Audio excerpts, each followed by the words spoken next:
মুসলিম country যেগুলো আছে, আপনি তুরস্ক বলেন, দুবাই বলেন, সৌদি আরব বলেন, আরব আমিরাত বলেন, এরা রমজান মাসকে সামনে রেখে সমস্ত দ্রব্য মূল্যের দাম কমায় দেয়।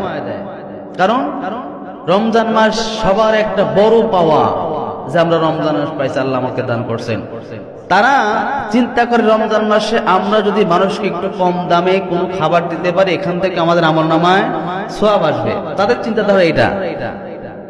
এখন মনে করেন একজন খেজুরের ব্যবসা করে, এখন অন্য মাসে ধরেন 500 টাকা কেজি বিক্রি করলো, ওর চিন্তা থাকে কাদের, যারা সৌদি আরব বাস করে, এসব কিছু মানুষের চিন্তাধারা এরকম থাকে যে এখন অন্য মাসে 500 টাকা বিক্রি করছি, লাভ একটু বেশি হয়েছে, তো রমজান মাসে 50 টাকা করে যদি কম বেশি, লাভ একটু কম হোক, কিন্তু যারা খাবে এদের বিনিময়ে আল্লাহ আমাকে কি দিবেন?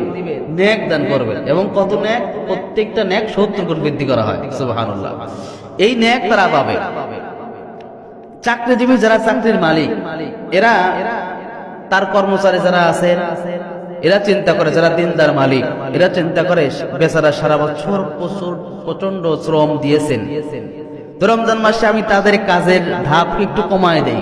অন্য সময় 8 ঘন্টা ডিউটি দিত, এখন 7 ঘন্টা দিতে বলে। যদিও আমার লাভ তত হবে না, কিন্তু ওই বেচারা কাজ করে আরাম পাবে, ওখান থেকে আমার আমল নামে কি আসবে? সওয়াব আসবে। তাদের চিন্তাধারা এরকম।